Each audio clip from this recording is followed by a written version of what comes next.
Good afternoon, everyone. I'm Adam Cougar from the Veterans Office. I'm also here to represent our mayor. I have a citation which I will read in a second here from her. I'd like to say thank you to everyone that was part of the group. We are absolutely humbled and honored to the writers group for choosing the photo of the cover to be the Office of Veteran Services, and that is just a remarkable honor, and we are truly honored, so thank you for that. I came in the office in March of 14, so I've had the honor of attending a couple of the readings over the past couple of years, and I've listened to the families talk about what it was like on the home front back here during the war. I've listened to veteran stories in a different time as how they traveled across the country to attend boot camp, and I've listened to the poems and writings of our various veterans. Some who have unfortunately passed. Two of them who are noted, and I'd like to make note of both of them, Mel Olson and Thomas Serafine, who are great friends of our office and part of the writers group. They are missed but never forgotten. Because of the writings in this book, their memories and the memories of all of you who took part in this book are forever ingrained in our Cape Ann community. It is one thing to share your story. It is another to encapsulate it into a book, because now it is forever part of our great Cape Ann history. So thank you all for this invitation. I'd like to read the citation from the mayor at this time. Office of the Mayor, special citation for the Gloucester Writers Center and the Cape Ann Veterans Writers Group, supporting the debut of Cape Ann Veterans Anthology, The Inner Voice, and the Outer World writings by local veterans and families. As mayor of the city of Gloucester, one of the pleasures of office is the opportunity to recognize, in an official way, special happenings in the lives of our residents. Thus, I am delighted to take a moment to recognize the Cape Ann Veterans Writers Group for their contributions to this historic anthology, as assisted through the support of the Cape Ann Veterans Services and the Gloucester Writers Center. The Cape Ann Veterans Writers Group, their families, and supporters have been an important presence in Gloucester's community. The strength and courage displayed by those who shared their stories, and for the years of exemplary service our veterans have provided, is something that the City of Gloucester does not take for granted. On behalf of the City of Gloucester, I extend my warmest gratitude to all those who helped contribute and create this remarkable published work series, notably the Cape Ann Veterans Writers Group, their families, and all who aided in the creation of this historic anthology, a reality, along with our sincere congratulations. Given under my signature and seal of the City of Gloucester, this 10th day of December, 2017, Safathia Romeo Taken, Mayor.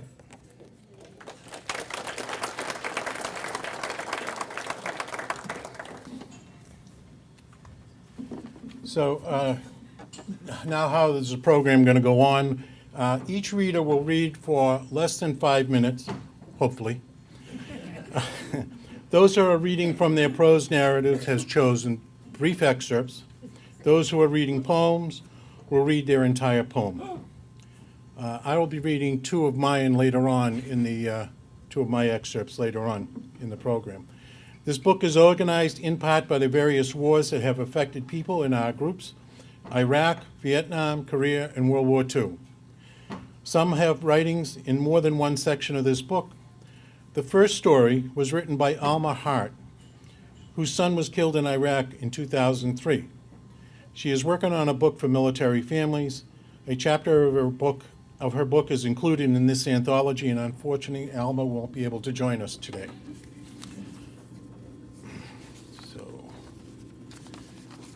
So we'll begin with the Vietnam era readings first.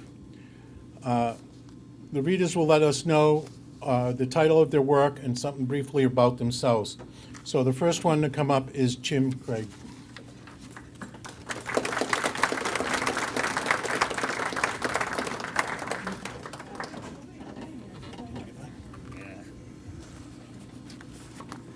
Hi, my name is Jim Grigg. I grew up in Gloucester, graduated in Gloucester High in '65, joined the Marines in '65 to '69, spent '66 and '67 in Vietnam. I'd like to do a few poems. One of them is not in the book. And it's an important thing to remember that even though we've had veterans that died in the war, some of the ones that died after the war was even a more macabre deal than it is A little closer to be lost in combat. They call it lost friends. Most every night they visit me, 3 friends from days gone by, reminding me that all's not well, their life has gone awry. All 3 came home from Vietnam, their sanity self-queried. You're crazy, man, you've lost your mind, their rambling thoughts all hurried. No welcome back, these 3 Marines, no good to see you, boys. Just ridicule and stinging jeers discarded like broken toys. They tried to accept the bitterness, the constant taunting by the masses.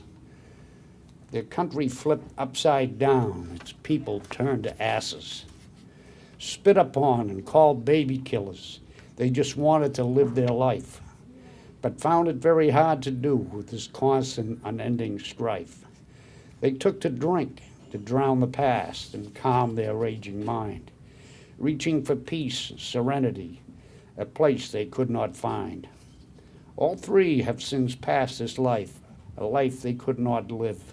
They gave the call their fullest, now there's nothing left to give. They tap upon my window pane to let me know they're there, to beckon me to join with them, to Valhalla soon so near.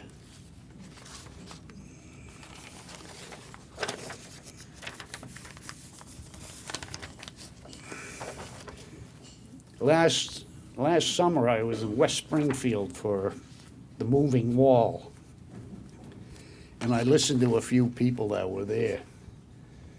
And I came up with this because there were soldiers and Marines, Air Force, that only were known by their nicknames. So I wrote this, Among the Names. I met him there at the wall that heals, they claim. He looked confused, and I asked what's wrong. Could I help? I wouldn't mind. He looked at me and slowly muttered, I can't find my friend. He died in Nam. I never knew his name. We called him Chief, a quiet guy, an Indian from New Mexico, I think. In the paddies of Vietnam, he saved my ass. The price he paid was his. He beckons me. I know it's here on the wall. It cries out to be released. I fear I'll never find it. Perhaps in death we'll meet again. Thank you for your time. And then I wrote one that's, seems like all the wars are the same, whether it's World War I, World War II, Korea, Vietnam. The scenarios are always the same. And I call this one, The Birds Still Sing. Listen to the birds singing, breaking this pastoral silence, unaware that hell will soon break loose. In just minutes, barely enough time to reread a cherished letter or glance at a worn picture. Not a word is spoken, just waiting for the signal, the shrill alarm, and then clamber up the walls of this rat-infested hole and trudge through this quagmire they call a field, that once soil that bore fruit abundant, past barbed wire into no man's land, living hell, afraid but never questioning, our turn on the offensive, the mind awry with thoughts in this muddy pasture of hell, pocked and upheaved with craters, body parts strewn about like seeds in the wind, rats tearing at the flesh left from the onslaught days ago. Our ravenous machine guns cutting down men as wheat with a scythe. Artillery shells bursting above, raining down razor-sharp steel. biting into soul and body, wreaking havoc. Hundreds wounded and killed, forced into retreat back into their holes. Many lost, nothing gained, but in the wire above the trenches, a bird still sings. I have one more that I wrote for a friend, fellow student in the writing group that we were in, Mel Olson, who passed away. And I call it Mel's Words. These words he chose to wake the mind, a barrier to climb, decipher. Another sunset missed as he searched in depth the movement of the sky. But days went by unknowing what path that led to his demise. He wrote so carefully, precise, of war and brotherhood, of icy winds and misery. Such words he penned in a hurried pace, yet darkness fell so unexpected, too soon the stars appeared. Thank you.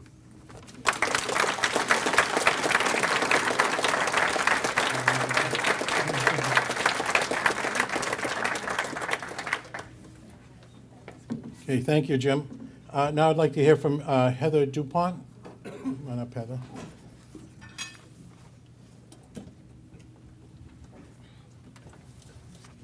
Thanks. Stand a little closer to the mic so people can hear, okay? I will. Good afternoon. I worked with military veterans for 20 years in mental health. In my writing, I only use actual names of veterans when I have their permission. Otherwise, the names are changed. In the piece, one piece, Getting By, that's in the book, those names have been changed. That's from, those vets are from the Iraq and Afghanistan wars or conflicts. I also have a poem about some Vietnam War vets, and their names are there with their permission. And today I'm going to read a poem titled War Dance. This poem is in the form of a villanelle, which is based on a European folk dance. So it has repeating lines and it has a rhyme scheme. And I chose the title because for me it incorporated not just the form of the poem, but the dance of the therapeutic process and the dance of patience. John Rogers died on his 80th birthday. He was an unrecognized hero of the Korean War. He had post-traumatic stress syndrome before that term was ever made a diagnosis, so he never got any treatment for it. I had the honor of giving him a framed copy of this poem that I wrote. He was thrilled. He showed it to his daughters. It helped them to reconnect, talking about it. He was able to talk about his time in Korea. And he asked me to share it with as many people as possible, that it might help other veterans and help their families and help with reconnecting. So this is War Dance from Unchong, 1952, for John Julius Rogers, September 23rd, 1929 to September 23rd, 2009. He brought chocolates and a flower today. He knows there's no romance, doesn't pretend, but hopes I'll listen to what he has to say. He knows family and reason are slipping away. His friends have passed on from that war, he contends, then hands me a book with a photograph today. He brags, I was quite a ladies' man back in the day, but the photo shows 2 houseboys with him and his men. He wants me to see what he's trying to say.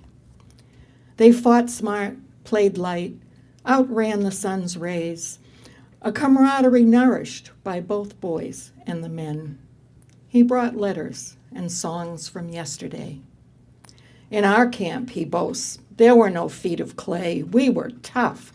His brimming eyes give way again.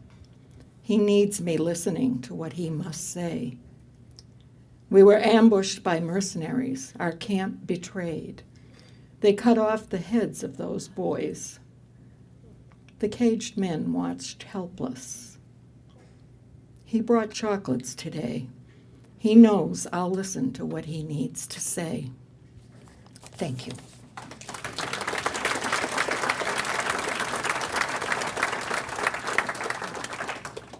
Thank you, Heather.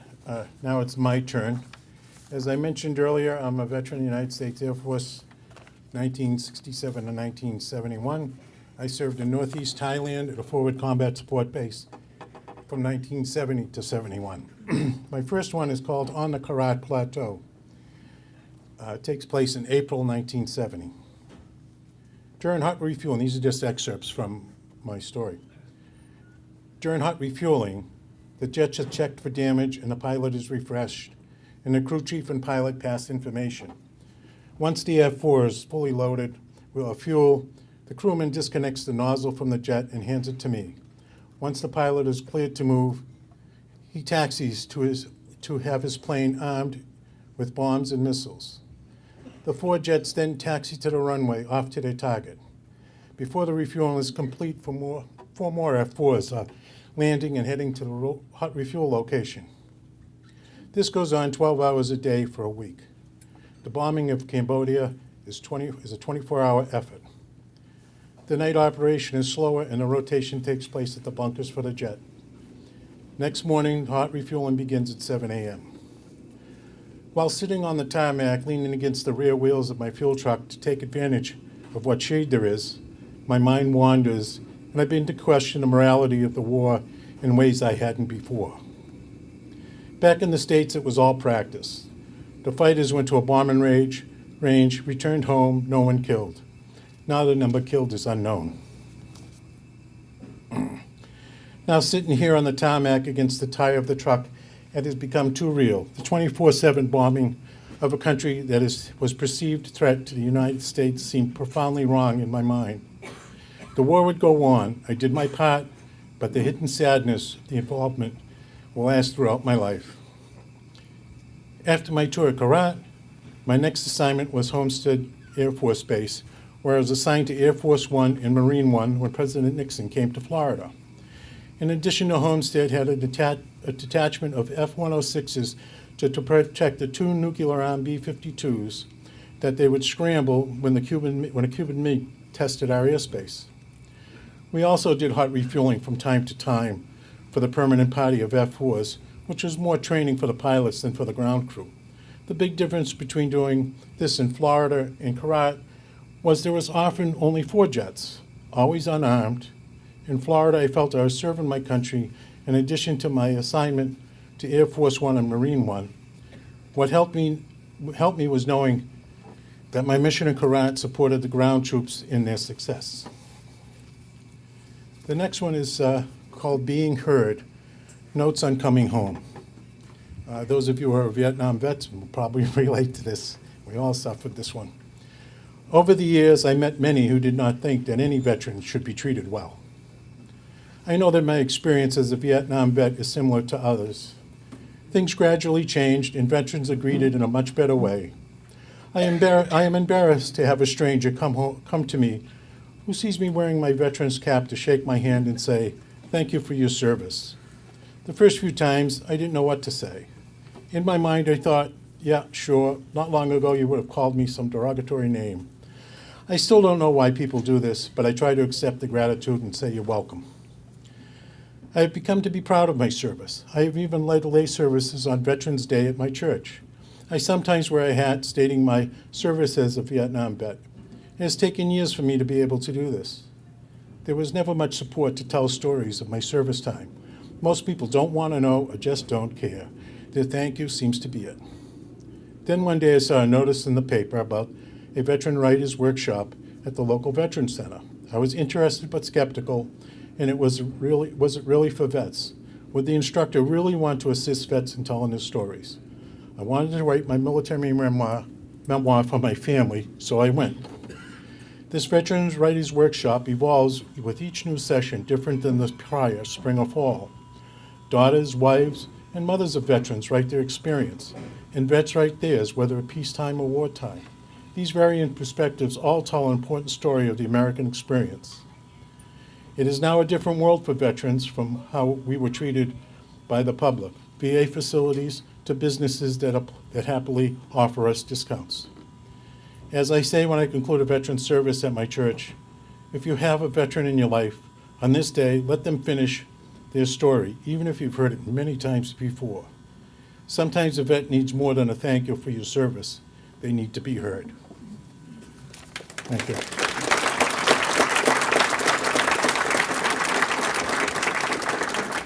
So now I'd like to ask Stan Feener to come up.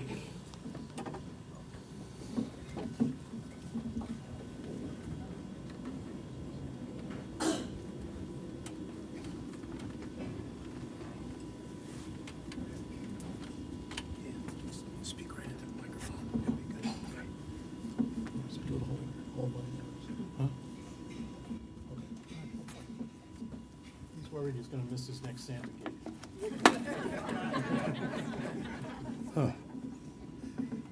Well, as Ed announced, my name is Stan Feener, and I'm a Gloucester boy who had the good fortune to enlist in the Marine Corps. So let's hear it for the Marines. And I will acknowledge that the Marines were part of the Department of the Navy, but that's as far as I'll go. I've written pieces about my military experience, and I also felt liberated enough to retreat to my childhood and recall things that I thought were important, or things that would be interesting to my children, things they probably didn't know about me. Not that there's a heck of a lot to know, you know. I go ho, ho, ho every December. But so I thought I would read the first one, which is about trains, in a way. It's called The Train Ride. It's about the train that left South Station loaded with recruits for the Marines and all the things that happened on the journey. I'm just going to read a little bit from this. My fascination with trains began at the end of the age of steam in the 40s. When I was a boy, you could hear their whistles all over Cape Ann. And if you were lucky enough to be at the train station, when one came rumbling in with billows of steam momentarily obscuring you from view as the platform shook beneath your feet. The excitement was almost too much to bear. But by the end of the decade, steam had been supplanted by diesel engines, and the experience, at least for those of us under age 12, was greatly diminished. I'm going to read something in its entirety because it's short, and this is not a military piece. This is a piece of my personal history. It's called Spectacles. The first notice came when I was in the 4th grade, then again in the 5th, and the 6th. They all sounded alike. Stanley should visit an optometrist. He's having difficulty seeing the blackboard. I've moved him toward the front of the classroom. On the surface, an innocuous piece of paper, not unlike many other such notices, at best considered harmless and well-intended by those whose names, other than mine, were on the notice. First off, I was conflicted, not because I might be deficient in some manner, but rather that I had been targeted by the teacher, rousted out of my comfortable seat in the back corner, and made to sit up front with the kids who actually wanted to be close to the teacher. I had nothing in common with them, neither socially nor academically. It was a total embarrassment. Secondly, it upset my mother and father. My father said it was too bad, and in a rare display of pragmatism, offered the unhelpful opinion that there was nothing to be done. The household budget couldn't bear the burden of eyeglasses in the short term, and maybe not in the long term. And since I was now seated closer to the blackboard, the issue was being handled by the school. There we go, he said, problem solved. This news was not well received by either me or my mother. And periodically she cried, as she did too often in her life, about my father's dismal confusion. But, you know, we came from a family where the father was the final authority. My mother coped by budgeting the cost of the cheapest pair of glasses she could find, laying aside money each week, mostly coins. When I was starting the 6th grade, after yet another notice, the day finally arrived when I was marched to Main Street to the offices of George Cohen, the optometrist. After waiting impatiently for over a week, I gazed. Corrected vision was mine. What a wonder that was to me. The clarity of vision that I'd been lacking these past 3 years left me astonished. I stared at my mother's face as if seeing her for the first time. I thought, how beautiful she is. My heart was bursting. The years of scrimping and saving had paid off. Stanley could now see 20/20. More surprises were awaiting me when we came down the long flight of stairs from the 2nd floor. I could actually see street signs. Across Main Street were Broad Shoe Store and the Cape Ann Savings Bank. They faced Kresge's, Nick's Pool Hall, TikTok Donuts, and Wright's Card Shop.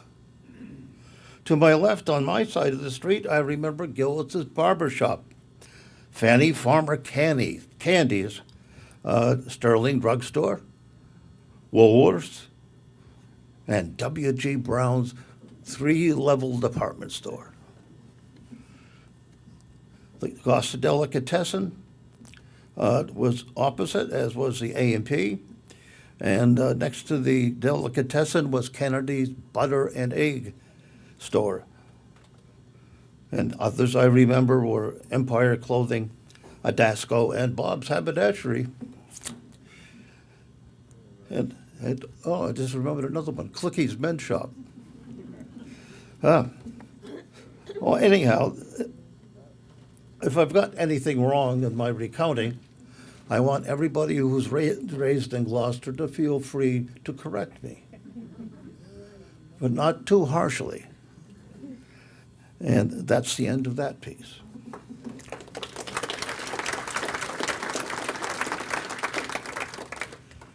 Finally, I wrote a poem, which is not about military experience, but actually it's about these cufflinks. And the poem is called My Grandfather's Cufflinks. The cufflinks belonged to my mother's father. She gave them to me, her eldest son. They have lain unused for too many years, since I fear their loss would break a trust that links me to a person I've never known, save from an old taped wedding photograph and my mother's few stories of childhood, and these 2 pieces of mute, well-worn gold. When did he wear them? To Mass each Sunday, on occasions of honor or sadness? And I'll turn the page in just a minute. Did he stand stiffly with the same look of dignified pride as in his wedding picture? There's no one to ask. Though I fret and stare, the links are silent, keeping their secrets, their future and mine imponderable. My life's end draws near. What of my legacy? Will it rival these? Thank you. So now I'd like to ask Dr. Susan Fry to come up and read hers. Come on. You have something to read.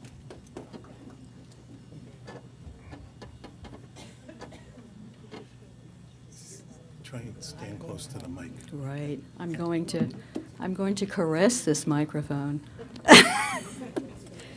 Anyway, I know this was an oversight, but I just wanted to add that one of the veterans that has passed since our writing workshop was a good friend of mine, Melvin DeVoe, and his dedication is in the anthology, and I know it was oversight on the Veterans Association, whatever. Whatever, right. So in one of his writings, Tom Saravin had referenced an article in the Gloucester Daily Times in 2016, which said, World War I has done more to shape our modern world than any other event of the 20th century. Which is an interesting comment because you know the slogan that was associated with World War I was the war to end all wars. So that statement is now used very sardonically because we know after 30 million casualties from World War I, we went into World War II with 90 million. At any rate, so Susan Fry, Vietnam War, 68 to 70. I'm going to read a poem that I wrote that actually has reference to World War I in terminology. Those of us from my vintage, and I can see a lot of us white hairs out there, remember the poem by John McCrae, In Flanders Field, the poppies blow between the crosses, row to row. So I actually, in what I'm going to share with you was a poem that I wrote in tribute to World War I, although it has universal applications to all who have passed over from this energy spectrum. But anyway, in Flanders Field, I always thought in my uneducated mind that Flanders Field was actually a place. And I got to go visit this place in Europe. But it was a common English term for the battlefield. Flanders Field is the battlefield. And the poppies that grew were the only botanical that would survive in the arid wasteland. My poem is called Reciprocity, and I said it has universal application to all who have passed over. Right now, in a moment of space-time, what is mine is yours, even before we speak of it. All is well or not, as the world advances and retreats in total harmony. History reveals unequivocally that species thrive and then abruptly disappear into a vast, expanding universe where all share the same field. Mark your place, knowing we will cradle you and your dead as if they were our own, which they are. Already, the poppies seek solace in Flanders fields. Thank you.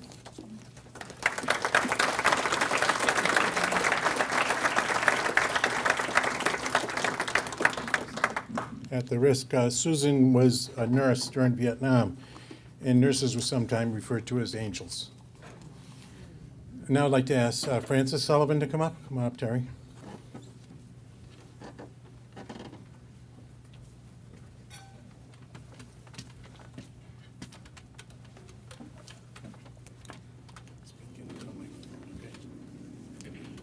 I have one challenge, and that is to not cry. Nobody else has yet. Speaking of nurses, this book, A Long Triage, that I'm in the process of writing, is dedicated to a nurse, the only nurse who died in Vietnam. Her name is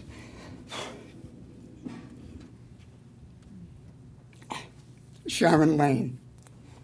Anyways, I was drafted in 1968. I had actually joined the Navy. A lot of people, I tell them that, they don't believe it because of the way things are supposed to be in the world. And in fact, I got on bus 3. Bus 4 went to Paris Island, and some guys were drafted into the Marines during those days. I graduated from Rockford High School in '66. This is a true story at this point. What I'm going to read today is a little different than what's in the book,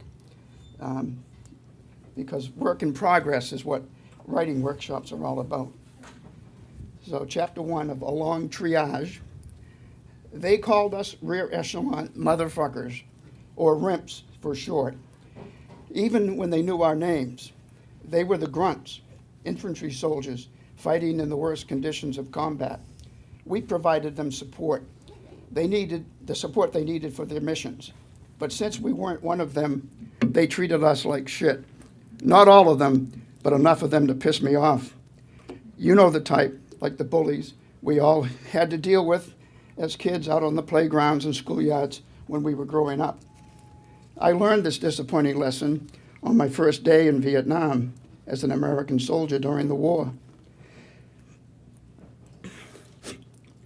We were supposed to be brothers in arms, fighting for a common cause in support of our country.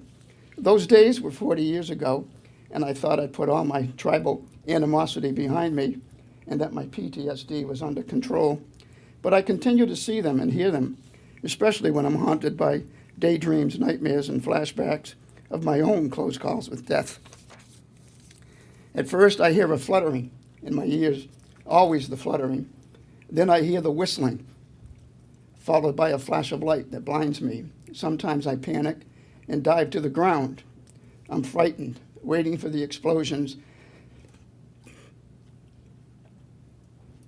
I'm sure will follow. Oh, sorry. My heart pounds rapidly. Blood rushes to my head in pulsating, aching throbs, and my mind spins like a child's toy top. I'm back in Vietnam, cramped in a fetal position, waiting to die. Eventually, my mind clears. The pulsating throbs fade away, and but for a few exceptions, my life's resumed its normal course. I was prepared. I usually not. I've been having these episodes ever since my first psychotic break. The doctors call them startled reactions. They told me they're triggered by unexpected events, but this time, the worst of them all. The last thing I can remember before waking up in the recovery room at the hospital was arguing on the phone with Amy, the probation officer, who was about to violate my client's right to counsel by asking the judge to send my teenage client back to jail before I arrive in court. She said, "Attorney Sullivan, I can't wait for you to get here. It's Friday, and I have the afternoon off. I'll get someone else to cover your case. Don't bother coming. It'll be over before you get here." "Bullshit," I screamed into the phone. I could taste the anger burning my throat. I couldn't believe what I was hearing. I was outraged. The fluttering and whistling of rockets and mortars punctured my ears.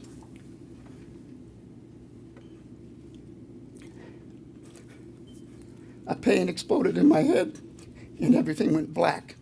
When I woke up, I was surrounded by a team of doctors. They said, "Mr. Sullivan, when you arrived by ambulance, your brain was hemorrhaging.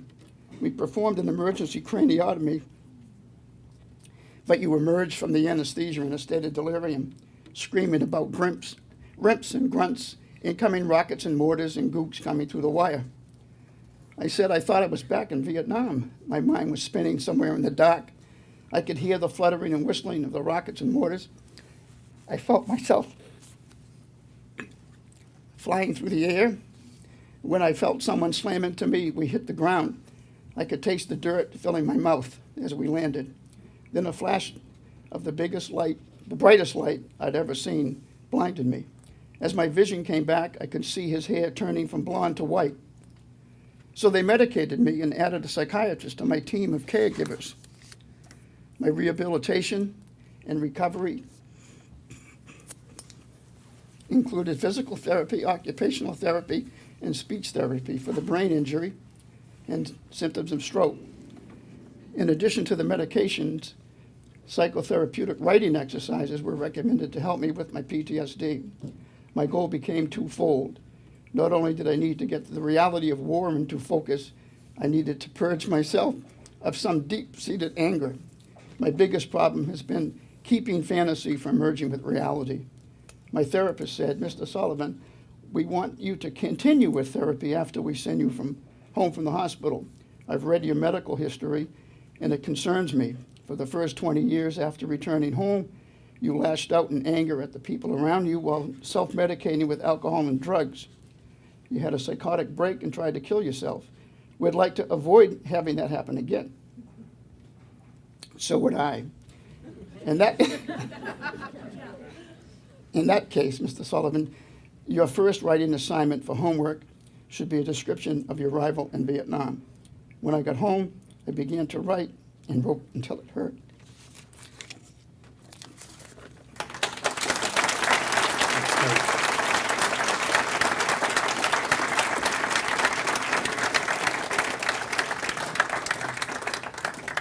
So I'd like to ask Martin Ray.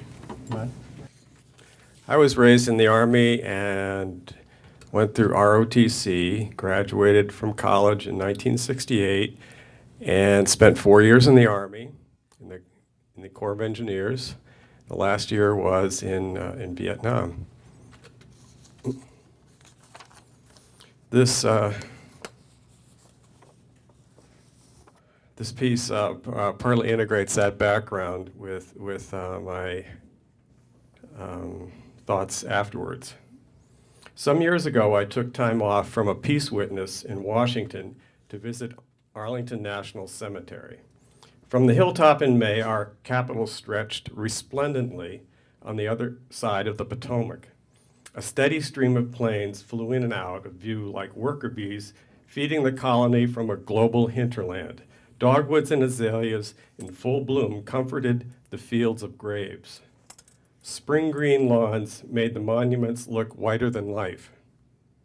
At the summit stood the Custis Lee Mansion, homestead of General Robert E. Lee, once the superintendent of West Point and a leader of the secessionist army. He married Mary Custis, the granddaughter of George Washington, and oversaw slaves tilling these fields opposite the Union Capitol. Congress sought to debase his name and plantation by expropriating the land as a burying ground for the Union dead in 1864. Nearby, I found my grandfather's gravestone. When he eulogized Father at a chapel gathering here, my dad invoked the long gray line of West Point graduates that framed both their lives, as well as that of Uncle Rod.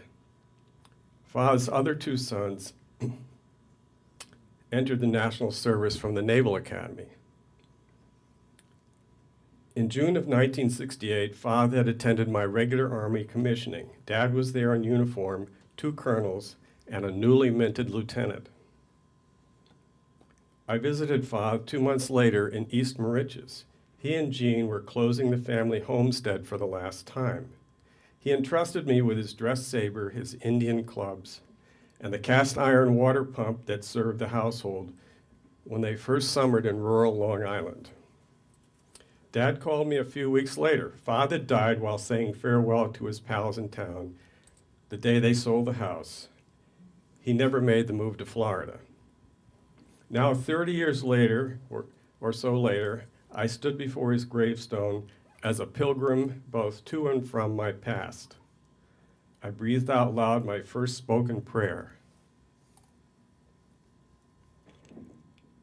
Forgive me, Father, the ways I have disappointed you, and I will forgive you the way you have disappointed me. A small cloud crossed the perfect sky, streaking tears over the inscription on his stone. Father's 3 surviving sons inherited the other half of his cemetery plot. They agreed it should belong to Uncle Rod for his eventual interment. Uncle Rod, the baby of the family, wounded at Normandy,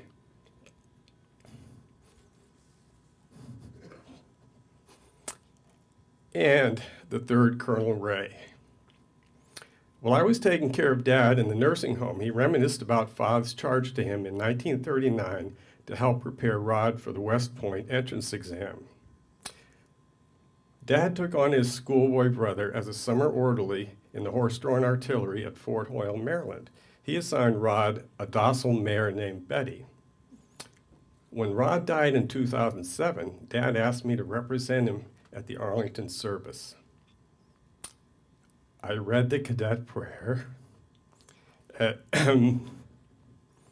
as he had at Father's funeral. I spoke his message. Rod and I have been brothers and close friends all our lives. In the past, I usually led to a meeting of significance or adventure. This time, Rod, you have beaten me to it. See you soon, pal. Family and friends followed the caisson from the chapel to the gravesite, escorted by the United States Army Band. Rod was accorded full ceremonial honors. A color guard folded the flag over his ashes and presented it to his widow. A bugler played taps. We witnessed the rededication of the nation to itself as one of its soldiers was laid to rest.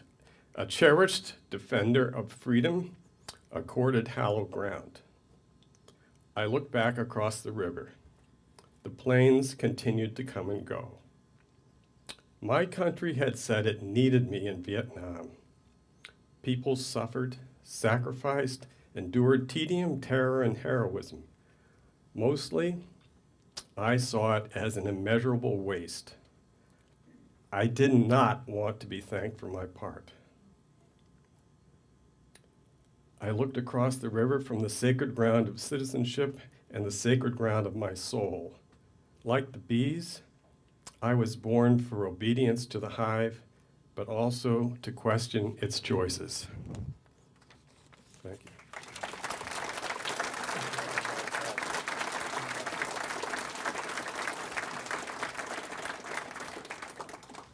As you can see, some of these stories are tough for some of us to read.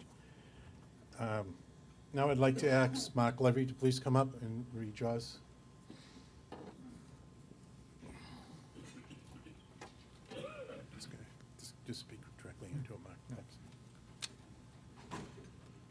Okay. I was in Vietnam with the 1st Cavalry as an infantry medic in 1970. And when I got back, I had a year left to do at Fort Sam. So I'd seen my share of combat. And that's good. The first day I got back, the first sergeant said, "You have guard duty." And I said, "No, I don't." And then a couple of weeks later, they said, "You have KP." And I said, I can't do that. And they said, "You need to get a haircut." And I said, "Not anymore." Then, not now. And then they said, "You need to salute officers." And I said, I can't do that either. So a couple of Article 15s, which are basically traffic tickets, and then 2 court-martials, and then I finally got out. Honorable discharge, general discharge. And here we are today. So I'm going to read 2 poems. This is called Just Another Day. That night, shell upon shell, each burst shuddering the fetid bunker, you shouting, get down, before all went bright. At dawn, the withering fire ended. Exhausted grunts reached in, fished about, hauled him into the light, lifeless head, pale hands, furrowing dry red dirt. While inside the foul pitch black, someone questioned, what is that? Recoiling back at the flash-lit gray-white thing everywhere red, then you and I fished the awful muck to buckets, in sunlight, careful not to look, not breathe, not think, to ask his name. And that night, every night, hoping only to forget. This is called 45 Days. Toss me a grenade, he shouts. So I do that. He pulls the pin. Ping, he counts 3, throws the thing. Boom, they must be dead. But now the dreads snap their Chicom makes when they pull the string to activate the chemical fuse in the wood handle that flies from the wood line, falls short, twists the machine gun. Wilson, Dorio, Roy, Beck raise up. Wilson yells, look to the left, they'll try to outflank us. So I do that. The grunts shoot back. Then snap, bang, dirt and dust, everyone hit. After the medevacs lift them away, after we recon for blood trails and meat, we leave this place. Patrols, jungle, ambush, monsoon. Not how we wanted, not how we dreamed. No pop smoke in the open field for birds inbound to lift us out. No cooling air till the birds touch down. None of that. All day we trudge the dark, wet trails, slip and climb the muddy hills, wade the dark and narrow streams, step so weary, with one last heave we drop our rucks into the killing heat and curse you, love you, Vietnam.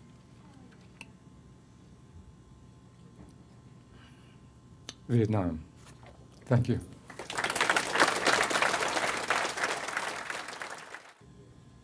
Ruth Olson, the wife of Mel Olson, will read from his work. Is she here today? Yes, please come up. Where are you? Come on up. Over there. Come up. I'm Ruth Olson, and this is my granddaughter, Jessica Olson, and she's my understudy if I need it. And Mr. Fina, I don't think you mentioned Gray's hardware store. Mel worked in Gray's all through high school and before he went into the service. Mel has written a book called Our Army Life about his brother, his twin brother, Frenchie. And that was at the recommendation of his daughter, Deborah. So when he went to the writing class, he extended more about what actually happened during the fighting. So I'm going to read, or try to read, a piece of it. One evening, the entire front erupted with bugles, shepherd horns, and whistles blowing. This was a major attack. We immediately got fire missions from all units.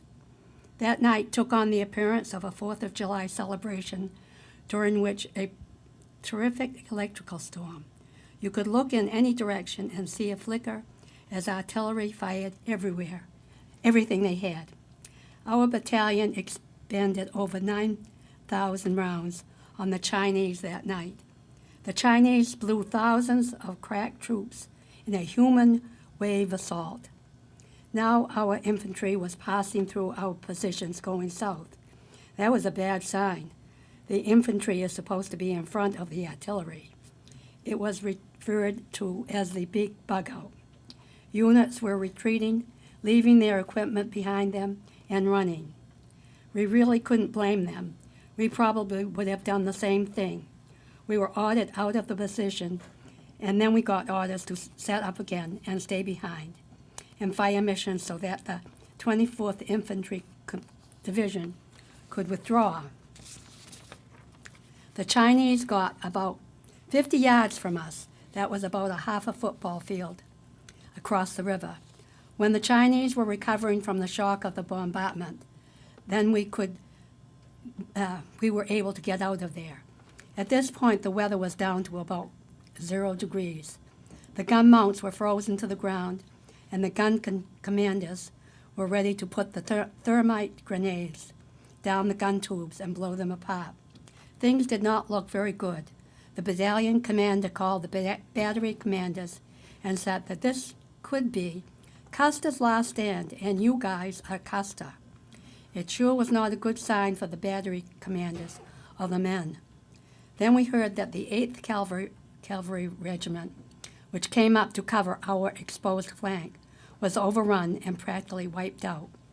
A lieutenant in our battery opened up boxes of grenades and ran along the perimeter saying, "Feed them pineapples, they love them." So we hurled grenades into the woods at the Chinese. After some time, I said, "Where's my brother?" Somebody said he saw him going up a small hill. I went charging up the hill and found him on a machine gun post with 2 South Korean soldiers, and Frenchie asked what was going on. I yelled, "All hell has broken loose, and the Chinese are about 10 or 15 minutes away, and we are trapped and surrounded."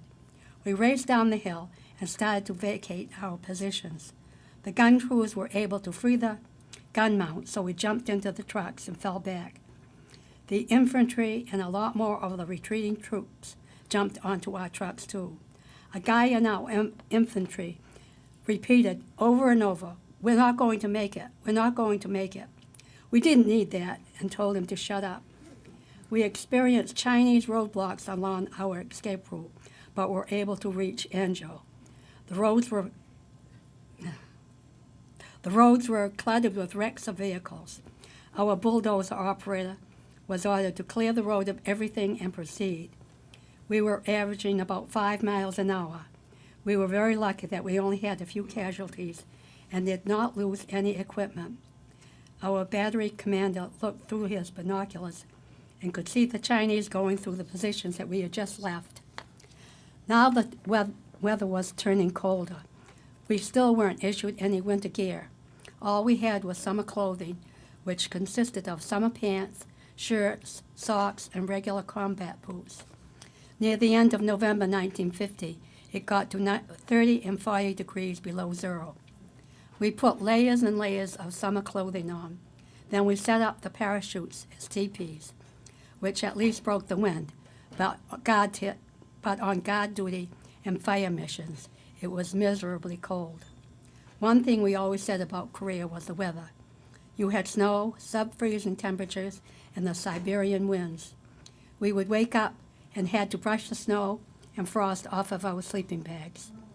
The only good thing about the extreme cold is that it saved many lives because the blood would coagulate fast and it prevented many soldiers from bleeding to death.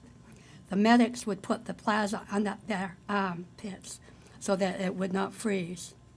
One of the best descriptions of the cold came from a lieutenant of the 2nd Infantry Division.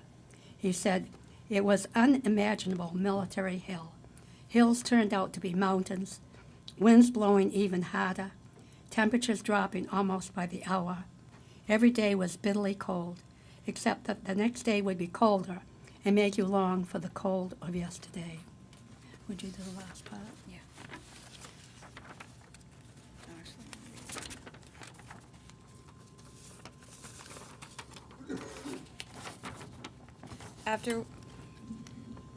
After we were home a while, we noticed our mother's head was shaking quite a bit.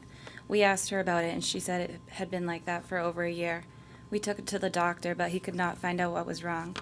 Finally, the doctor made an appointment to see a specialist at Mass General in Boston. After numerous tests, the specialist determined that it was as if she had been in Korea with us and treated her as if she had shell shock, just like the other patients. She also lost her sense of smell because of all the stress and never regained it. She kept to herself while we were in Korea and did not want to mingle or talk to anyone about Korea. She constantly went to St. Anne's every day to pray for us. People said that she wore a path from the house to the church. Frenchie and I honestly believe that through her prayers and devotion, God was looking over us. The shaking in her head gradually let up, And even in her later years, we could still see her shaking just a little.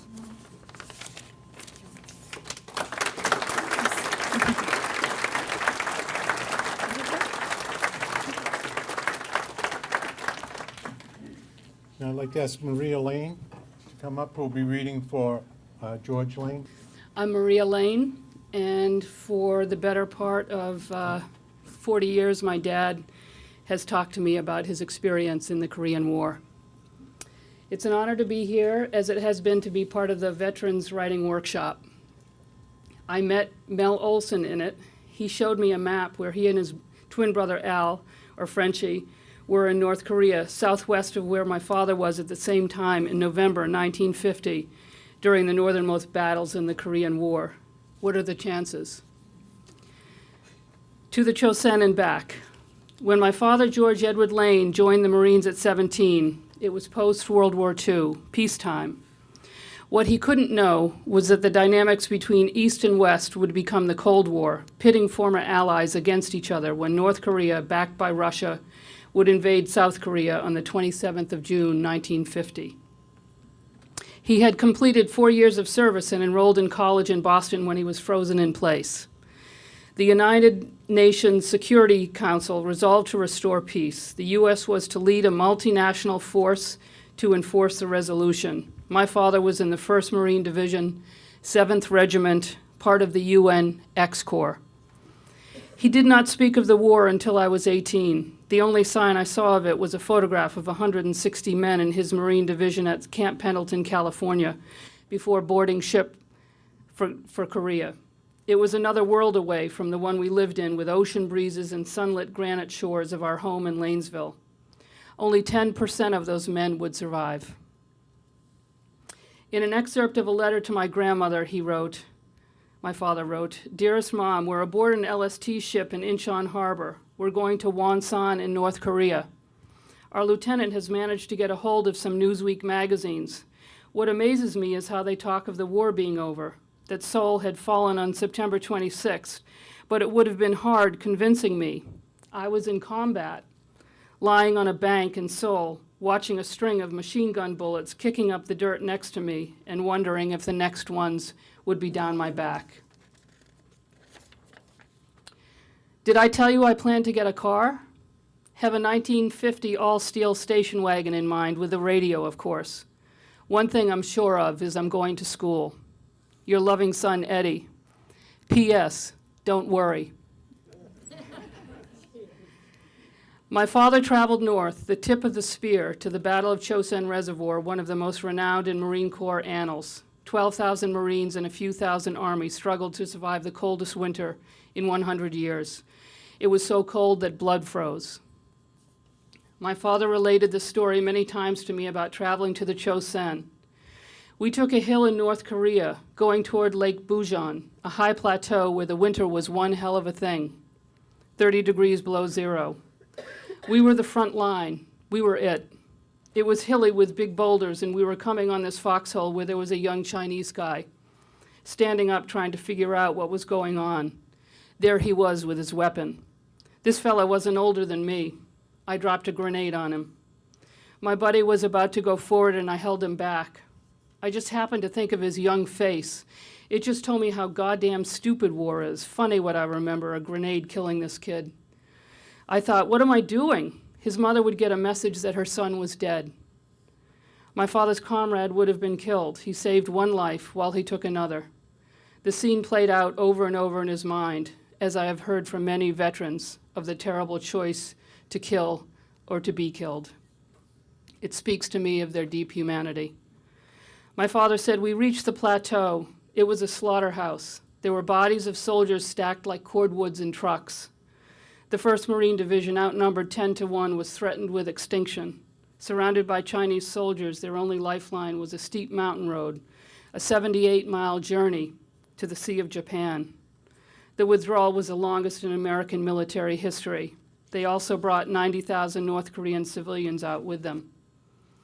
After being trapped in the retreat and fighting, my father reached safety with injured legs and severe frostbite. He was 21.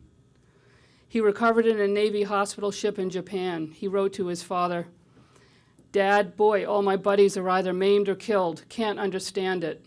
My guardian angel must be on the ball. Scholarship has put the full battle death toll on all sides at just over 1.2 million, 10% of Korea's population, over 36,000 American deaths in just 3 years, and 8,000 missing in action. My father said there are no winners in war. Today, 28,000 American soldiers are present at the 38th parallel in an uneasy existence. It is as if the war never ended. My father went home to Boston, attended the Museum of Fine Arts School, became a sculptor and teacher, and married my mother, Christine Cox. We moved to Gloucester, her hometown. With its beauty and rich cultural community, he felt it was heaven on earth. He made the plaque that is on the side of this building, commemorating Howard Blackburn and his single-handed sail across the Atlantic without fingers lost to frostbite at sea. War is not over when it ends. Violence and mayhem stay with the soldiers and civilians who live on the line between life and death and reverberate beyond, affecting all of us in the world. Thank you.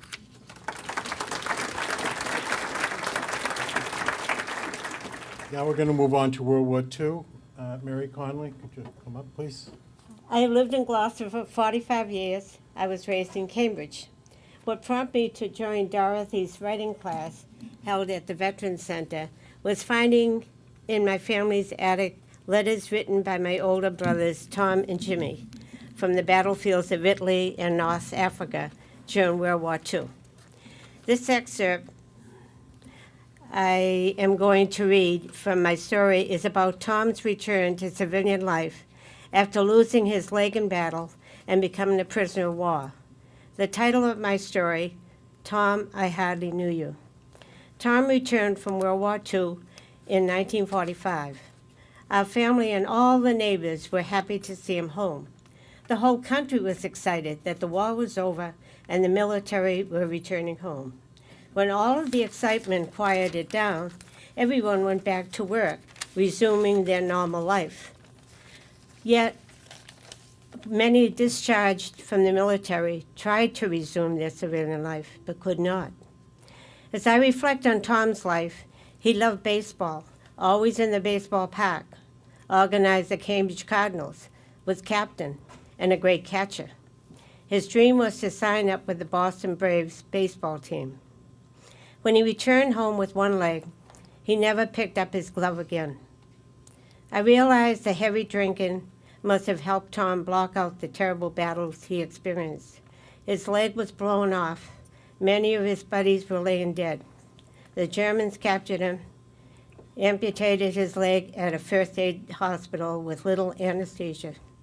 He then was transported to a prison hospital camp in Dresden, Germany. After about 3.5 months, he was repatriated for German prisoners of war in Switzerland.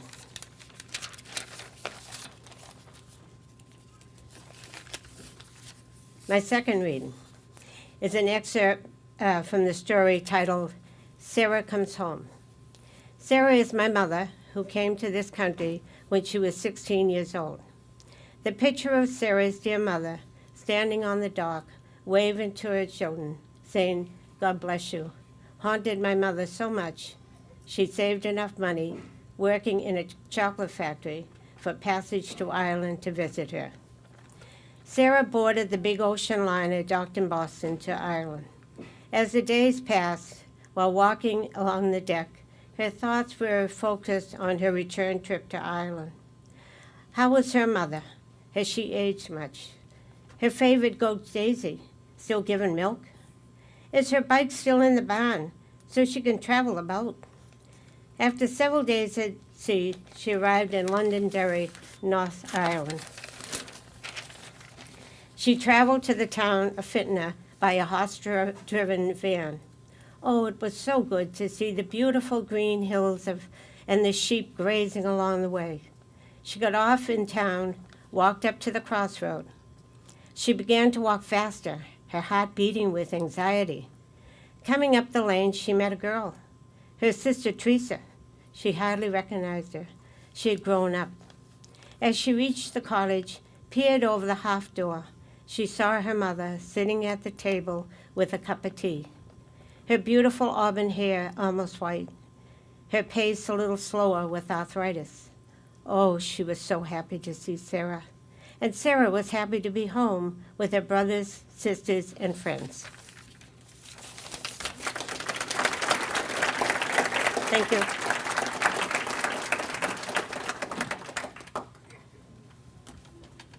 Okay, our next reader is Virginia Fontero McKinnon. I'll begin by telling you a little bit about myself. I started to write because I realized it was at the time my father's youngest sibling died, and my mother's remaining sisters were no longer able to tell the old family stories. So I joined the memoir group at the senior center, and I began to write family stories. My mother was only 4 months old when she arrived in America from Sicily with my grandmother. That was in 1910. So I attended the open mic. It was the first Monday of the month at the Gloucester Writers Center. And I also, to tell some of my stories there. And then I attended the very first Fishtails, and that was 5 years ago. They just celebrated a 5th anniversary. And I was the original writer in residence, and I was just telling Maureen that she gave me a wandering Jew plant because she says it took off like my stories, and it's taken over my whole living room. and then the Fishtail stories are told on Channel 12 on TV, and many of you probably have seen them. The last one was on birth, and I told the story of how I had 7 children by my 10th wedding anniversary, and my sister Mary Ann said I should be a stand-up comedian to tell the story like that. So then when I saw the ad about this Gloucester, the Cape Ann Veterans Workshop, I thought it'd be a good time to write some of my husband's war stories. So I thought it was just for veterans, and I asked Henry, can I attend the workshop so I can write this? He says, oh, of course you can. So that was great. And I just, Dorothy has been very, very dedicated to us. She's just a wonderful teacher, and I can't thank them enough for all they've done for me. And so I did, during the workshop, I presented Dorothy with my collection of about 40 short stories, and she said, well, that's enough for a book. And I says, I've got to include all my family. That's not enough. I've got a big family. I have to keep writing. So I'm hoping by next year I'll have my book written, and then you can all come to my book launch. So the story I'm going to tell is about my husband. He was in World War II. It's a one sailor story. I didn't meet my husband, Robert McKinnon, until April of 1953. He would relate to me some of his stories of World War II, telling me he was drafted into the United States Navy, and after basic training, he left the continental limits of the United States in June of 1943 for the Asiatic Pacific Campaign. At age 18, he had never been this far away from home. Well, Robert witnessed the disaster of Westlock in Pearl Harbor, Hawaii, on May 22, 1944. There were 29 LSTs, the landing ship transports, and they were nestled together ready to invade Saipan. Luckily, Robert's commanding officer ordered him off his ship. He was on the LCT, a landing craft transport, a smaller ship that was on top of the LST. Well, something went wrong. The explosion occurred on the bow of his ship, where Army troops were unloading motor ammunition. He watched as 6 LSTs blew up and sank. For 24 hours, fire raged aboard the stricken ships. The explosion threw body parts and chunks of wood and metal hundreds of feet. Over 100 men died and hundreds were wounded. 200 buildings were damaged. The Westlock disaster was veiled in secrecy for 60 years as not to compromise the United States' coming invasion of Saipan.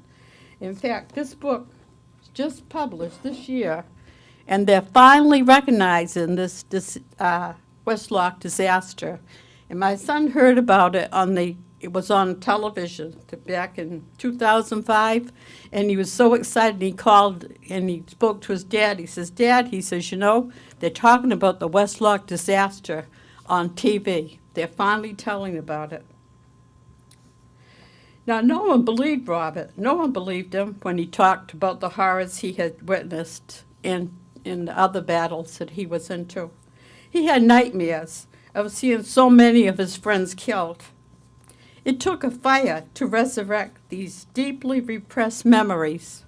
In January of 2005, Robert suffered third-degree burns on 20% of his body in a home accident. He woke after skin graft surgery at Brigham and Women's Hospital in Boston, screaming that his ship was on fire.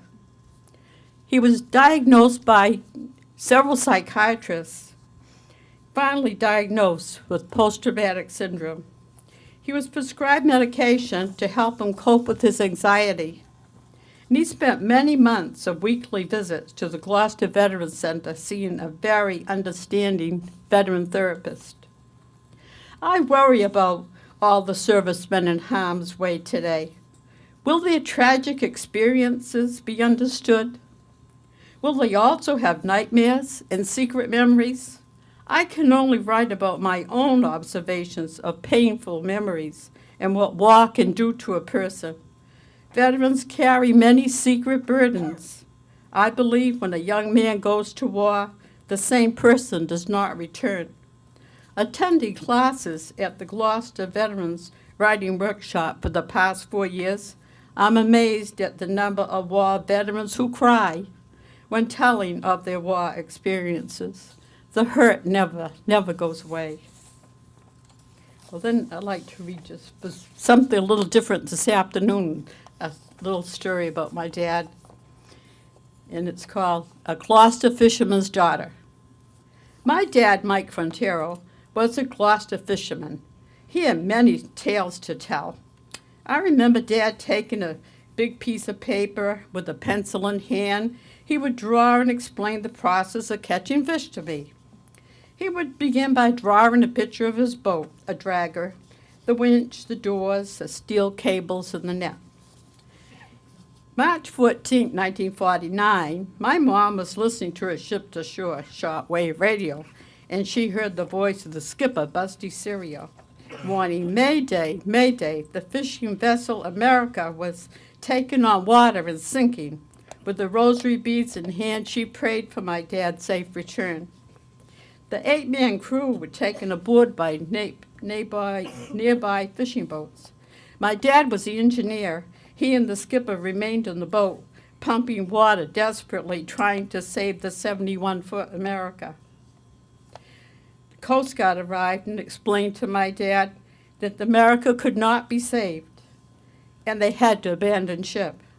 My dad said, as they were leaving, he witnessed a huge funnel hole appear in the ocean, and the America was sinking into this hole. The current was so strong, the Coast Guard boat was having difficulty from being drawn into this hole and into the ocean. And you can read the rest of the story in the book.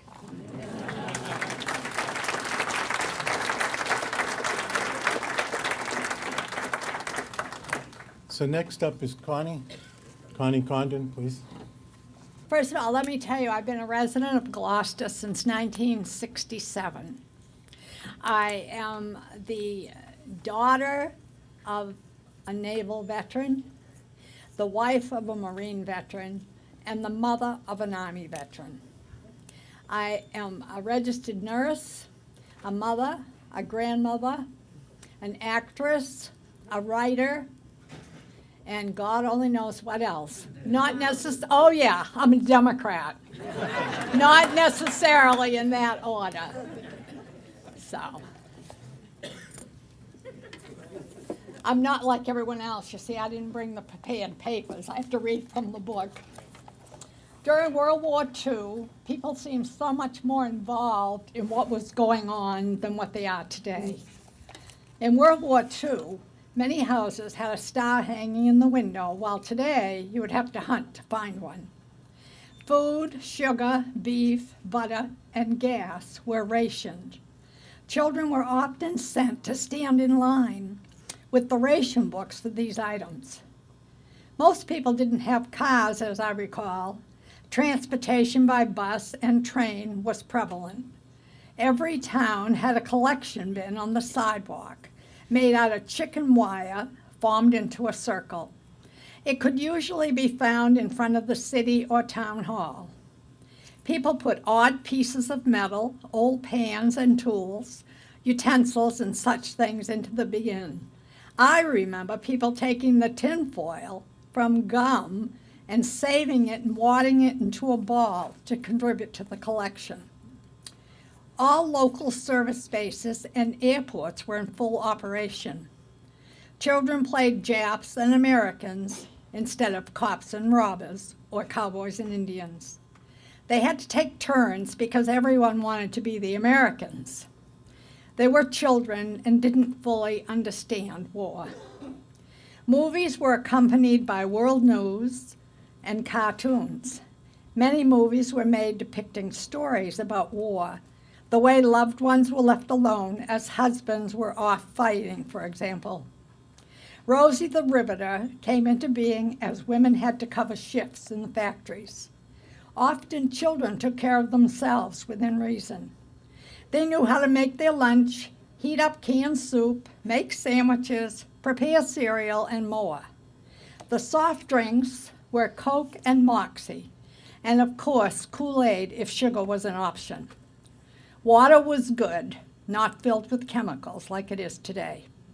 There were blackouts when a fire whistle was sounded, and then whole towns and cities became all lights out in preparation for an enemy air attack. Doctors made house calls, and the word cancer was rarely heard. Most people did not have a phone, and the ones who did were on what was called the party line. 4 people, maybe more, shared the same line. There were phone operators who connected you to the people you wanted to call. You could easily get someone's phone number from an operator. There were no TVs, cell phones, iPads, computers, or police and fire department scanners. People did not practice CPR or the Heimlich maneuver. Children played outside usually until the streetlights came on, and they read books, including comic books. No one hired babysitters. Family members, mainly grandparents, took care of the children. People had ice boxes. There were delivery trucks for baked goods and milk. Were there supermarkets? I'm not sure. I remember small grocery stores. As a child, I really didn't understand the war, and I'm sure most other children didn't either. Sometimes I miss the simplicity of life then. When that happens, I watch the Waltons on TV. At the same time, I marvel at what has come about in the last 70 years. I do not want to go back to those earlier times, but I do want to remember.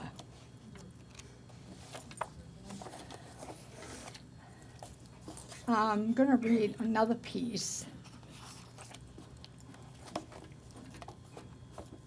Memories of Ellen Condon. I pull over in my car on a bright day in the town of Danvers, Mass. My sister-in-law, Ellen Condon, is waiting in the doorway for me. I know she is ready, but I do a quick scan anyways. Are her clothes clean and neat? Is her hair combed? Has she inserted her teeth? I ask if she has her keys and did she take her meds. My sister-in-law has early Alzheimer's disease. I think back now to how we met. My boyfriend Bob, of 3 months, picked me up one night and said, "We're going to meet with my brother Everett and his wife Ellen and go out for pizza." It was a nice evening, and Ellen and I remained friends over the years. She and Evie started their family with their son Stevie, and Bob and I would babysit. As the years went by, they had 4 more children, and Bob and I got married and had 3 children of our own. Tragedies hit both of our families. Our youngest son, Michael, was diagnosed with cancer and died at age 16. The worst experience for Ellen was when her son accidentally overdosed and died. I don't think Ellen ever really got over that. Patrick was such a lovable and friendly person, and Ellen had to make the decision to pull the plug. Patrick was 47 years old. In later years, my husband Bob and Ellen's husband Evie passed away. She is smiling and clearly so happy to see me, and I am grateful that she still knows who I am. Her family has taken her car away, and now Meals on Wheels comes Monday through Friday, and a home health aide stops by twice a week. Her daughter and granddaughter live with her, but the daughter works full-time. She resents that someone comes by regularly to check on her and says her only problem is that her memory is not good. I weep silently as I see how she has begun to fail, and not only because of memory loss. Her home has become unkempt, for example, and that is not like her. At the restaurant, she is unable to decide what to order and wants to know what marinara sauce is. Since Ellen was a registered dietitian at a local hospital until retirement, this is troubling. I have learned that a buffet works best for her as she sees the food and can more easily decide what to get. She still talks about our excursion earlier this summer when I took her out for the 2-hour cruise, which included dinner. She had such a nice time. I try to see her at least every couple of weeks, but it doesn't always happen. Calling her now and then is all I'm able to do most of the time. She always asks me about my kids and my husband, Bob. I do not tell her that Bob has died. I just pretend he is still alive and say he's good. She's been known to leave the house in the middle of the night with a robe on and no slippers. There are other incidents that make me wonder how long she'll be able to stay at home. Years ago, the 4 of us rented a cottage on Lake Winnipesaukee together and had many good times. When I tell Ellen stories about our New Hampshire outings and vacations, she remembers them and laughs. Back then, Bob and I and Ellen and Evie went out to dinner and the movies often. We had been friends for so long that the occasions we enjoyed together remain fresh in my memory. To see her the way she is now is very painful for me. I bring her home and get her settled. She hugs me and says thank you. I take my leave and cry on the way home as I remember how things used to be. By Christmas 2015, Ellen was admitted to an assisted care facility. Her grandson had accidentally, fatally overdosed in her basement. She was not told about this tragedy and was taken away before the emergency people arrived. I went to see her a few times and even took her out to lunch. However, on the return, she said, "I do not live here." On the pretense of saying we were going to visit a friend, she went in. Once inside, the personnel took over.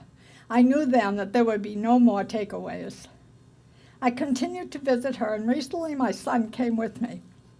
We brought her a lunch of lobster rolls filled with large chunks of lobster. The rolls tasted like the ocean and were delicious. Ellen enjoyed the lunch so much, and although she did not know my son or me, she talked and laughed with us. As painful as it was that she did not know us, I have to recognize that she seems quite happy, and that is good. Now that she is residing in the assisted living facility, she seems content, and that is all we can ask for. My memories are my treasures. Thank you.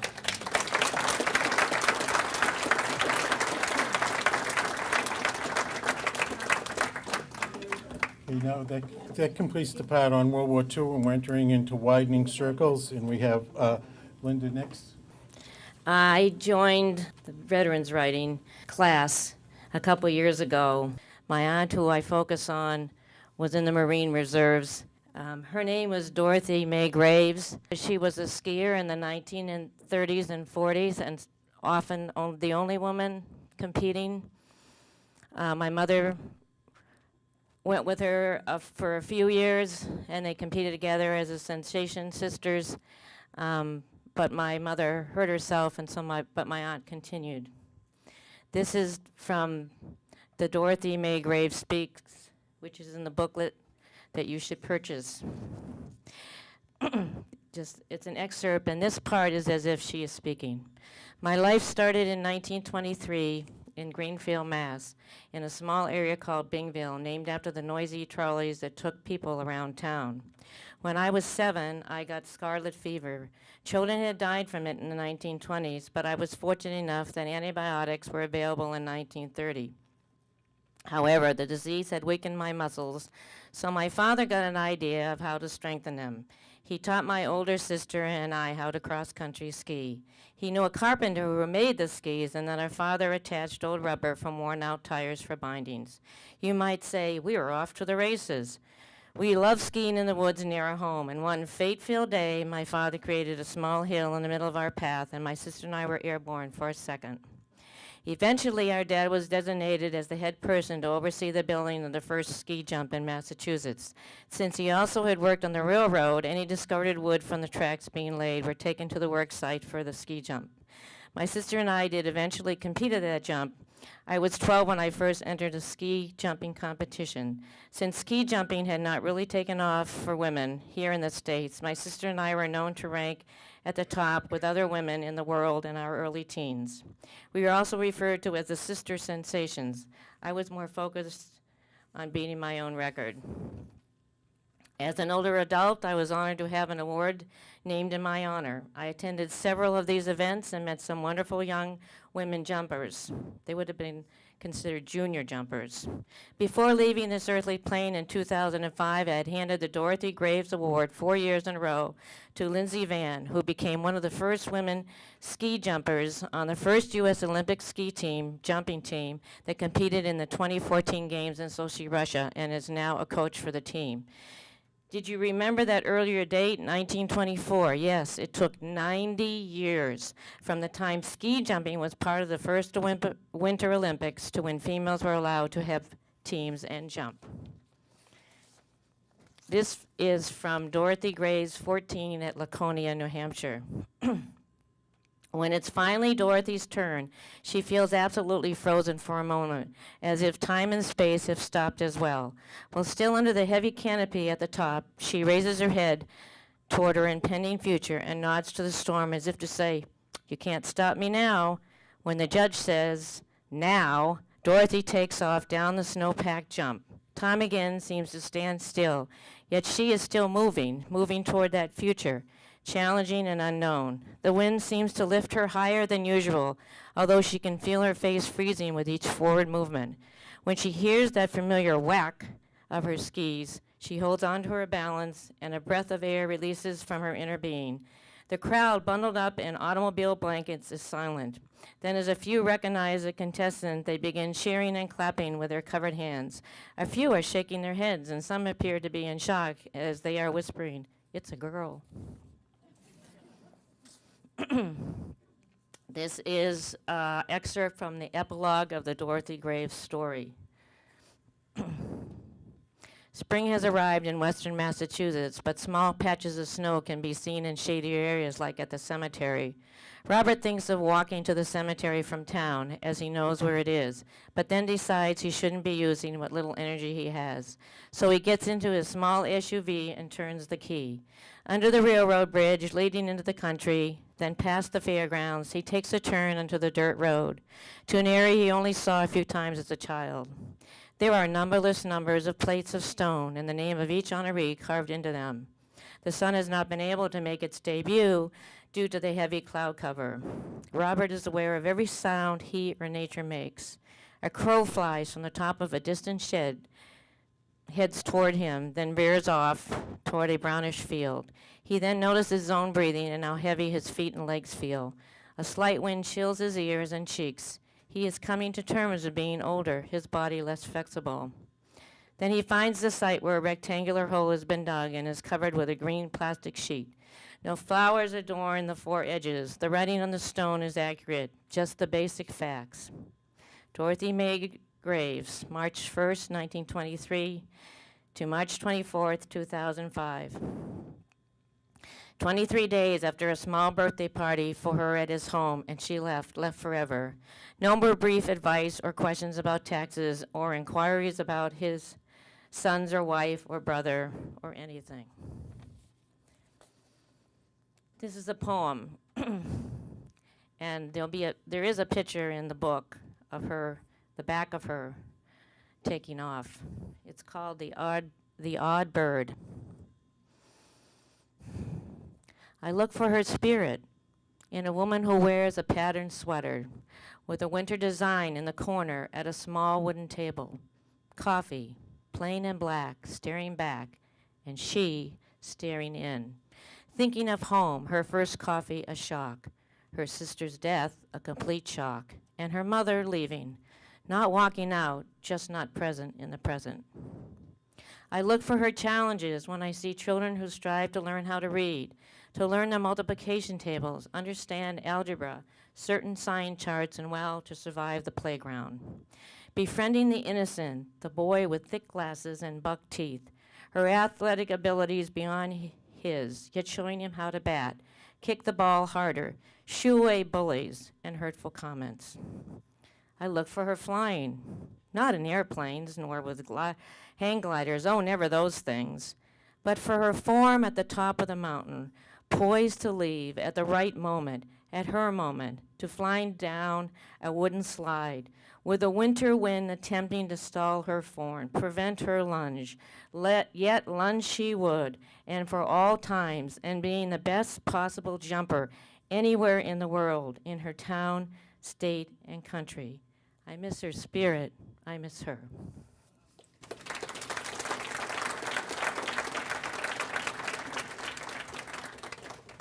I'd like to have some final words. Francis Abram, will you please come up?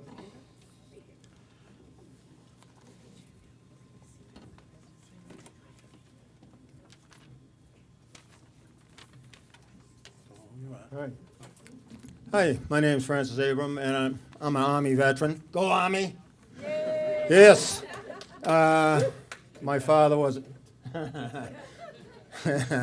Yeah, 2 in a row. My father was an Army veteran, as were my uncles, World War II. And I served as a medical sergeant in the mid-1960s with the 6th Special Forces Group out of Fort Bragg.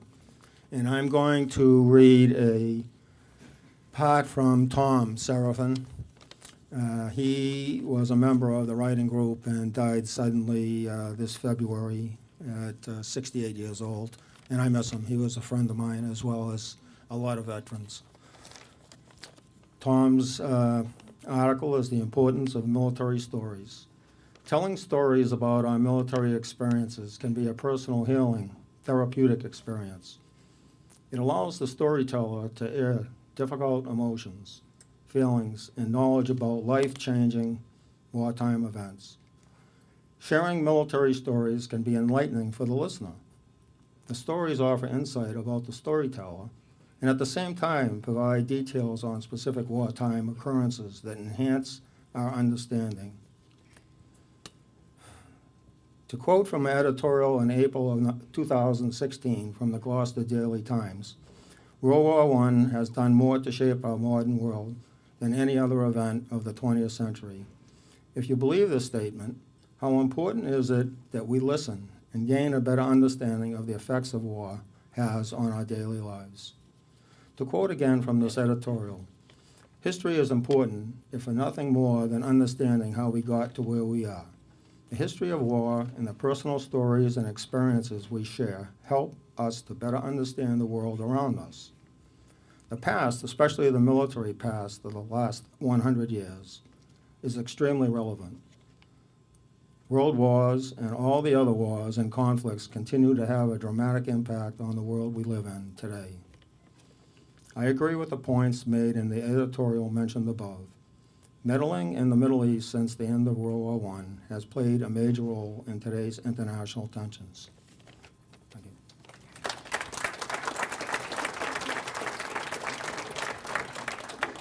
One more thing about Tom. On Fridays, there's the coffee for veterans at the Veterans Center in the morning. And Tom was always there with his boisterous self, bringing the donuts and bringing the coffee and making sure everything was there. He is sorely missed by all of us. Now, Charles Steiner, I'd like to ask you to come up for a few closing words.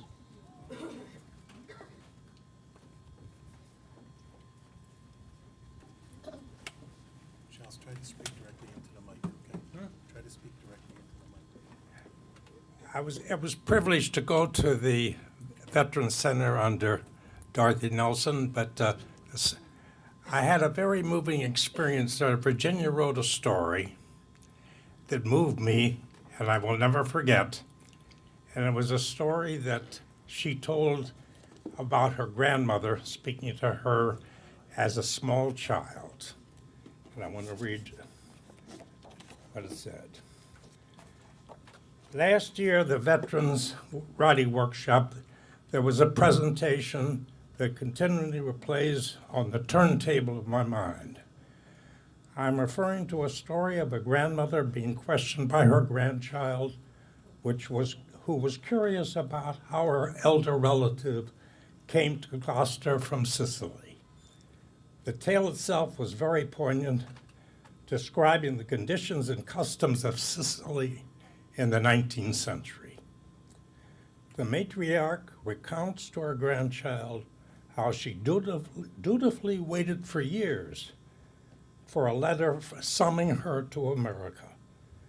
The granddaughter was puzzled as to why her beloved grandmother would wait so long, and what assurance did she have the letter would ever arrive. The reply stunned the granddaughter, and I believed everyone who told the story. She said, "He promised." That short narrative brings to mind the loss of reliability in one's words in these times, the loss of a handshake, the seal of a deal, the confidence that punctuality will be honored, the wondrous notion that one's word was his bond. Thank you, Virginia.